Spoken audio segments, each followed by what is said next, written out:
Vacancy জমি আমরা ছেড়ে দেব। সুতরাং আগামী দিনের স্বাধীনতা, সার্বভৌমত্ব, ইসলাম, ইসলামী আন্দোলন, ইসলামী নেতৃত্বের উপরে যদি কোনো আঘাত আসে, ছাত্র শিবির 33 বছরে 133 জন ভাইয়ের জীবনের বিনিময়ে আমরা মোকাবেলা করেছিলাম। আমাদের আমির জামাত জাতীয় নেতৃবৃন্দকে আজ আমরা বলতে চাই, ছাত্র শিবিরের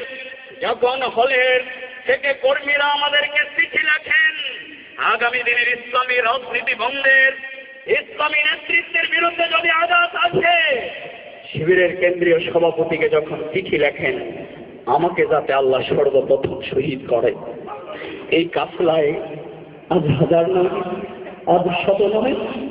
যে লক্ষ্য করুন গভীর রাতের